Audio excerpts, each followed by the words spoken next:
What to do when you feel separation anxiety. Welcome to Live Without Anxiety, the channel where you will find the best anxiety hacks to overcome anything in your life. Today, we are going to tell you about separation anxiety and what you can do to overcome it. Stick till the end because you will get to know what separation anxiety is, how it's different from normal anxiety, who tends to suffer it, and how they can deal with it. Separation from beloved ones evokes negative feelings and sadness in us. However, when you suffer from anxiety, it can be even more difficult for you, and that's why it's so important for you to know what you should do in such situations to feel better and to handle it better. Before we start giving you tips on what you can do when you feel separation anxiety, let's make it clear what it actually is. Because there is a difference between being sad, missing someone, and separation anxiety. Yet, there are some ways by which you can cope up with separation anxiety similar to the ways by which you can feel good when someone close to you is far away.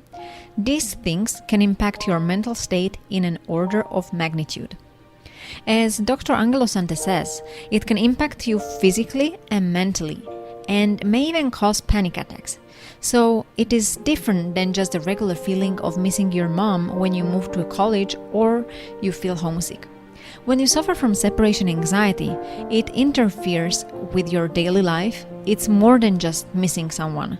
This will cause you recurring anxiety, sadness, loneliness, and this may hinder your daily activities too. If you feel like that you must be having separation anxiety, then watch the rest of the video to confirm it and to know how to deal with it. Dr. Angelo Sante says that if you are super anxious when you first move out or go to a new school, or you experience a new change and feel separation, that's one thing. But if it continues for weeks or months, this might indicate a problem. So what is the difference between general anxiety and separation anxiety? We have to look at the root cause of your worries. If everything makes you feel anxious, such as driving a car, speaking, doing other work, then this could be a generalized anxiety disorder. But if you are anxious only because of separation, from being away from one or a few people, or from your pets, this could be a sign of this specific form of anxiety, separation anxiety. Now, let's talk about who can get separation anxiety disorder. For a long time, doctors only diagnosed children with separation anxiety. Children who miss their parents generally suffer from separation anxiety, and this manifestation interferes with their school lives too. However, adults may have this as well. It usually happens to adults who have suffered from other forms of anxiety in their past. And now that we have understood what separation anxiety is, let's reveal the answer to the biggest question of all. How can we deal with separation anxiety? The most common way to treat separation anxiety is to gradually increase the distance between you and your loved one little by little.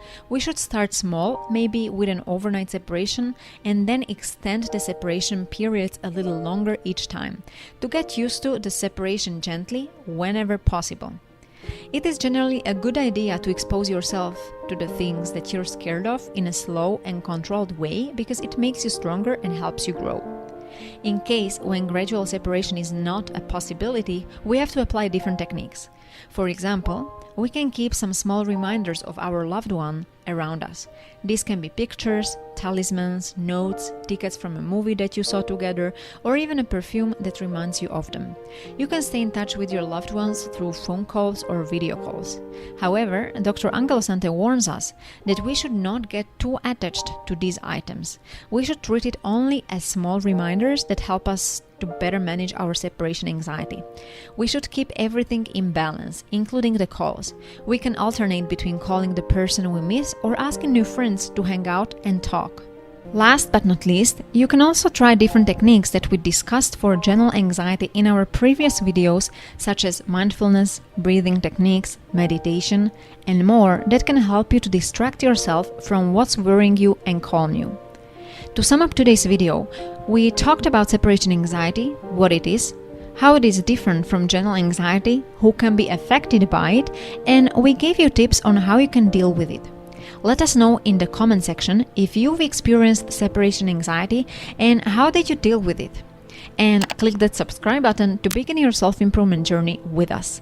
If you enjoyed finding out about this topic, separation anxiety, and what you can do to overcome it, I'm sure you would really like also revealing about quarantine anxiety, 7 rare tips to ease anxiety in quarantine. So make sure to check it out. And remember, you can live without anxiety.